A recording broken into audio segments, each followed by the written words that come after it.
Tak pani, vítam vás na pozápasových rozhovoroch. Zápas bol podľa mňa veľmi vyrovnaný.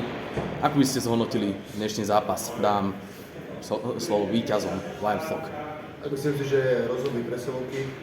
Bol to bojový výkon, nás bolo trošku menej, nás bolo 9, takže sme sa museli trošku viacej zomknúť, ale myslím, že ten zápas rozhodli presilovky, ktoré to boli mimoriadne úspešné. Je tak?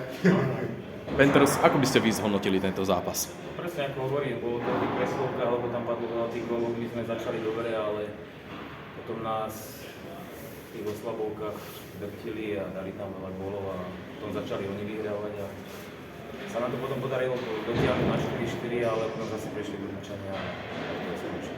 Panthers, vám sa podarilo, ako ste už povedali, vyrovnať tento zápas, no hlavne tiež, ako ste povedali, tie presilovky a aj prečíslenia rôzne pri... My sme vlastne dali gól oslabení. Áno, napríklad.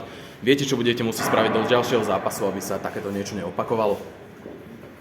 Eliminovať tie vylúčenia, aby to bolo menej, ako sa tomu vyhnúť asi nedá v tomto hokeji, ale treba to trošku disciplíny zlepšiť.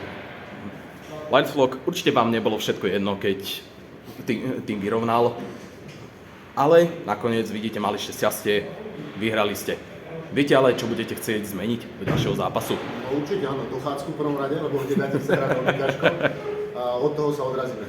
Taktiku sme si nastavili, tu chlapci dodržiavali výborne, klobúk dole, že 9 dokázali vlastne sme konkurovať aj končujársky, ale hovorím, zapracujeme na dochádzke a od toho sa odrazíme ďalej.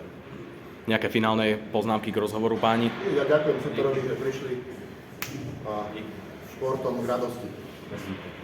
Panthers. Tak ďakujem vám veľmi moc, páni, za rozhovor a veľa šťastia do ďalších zápasov.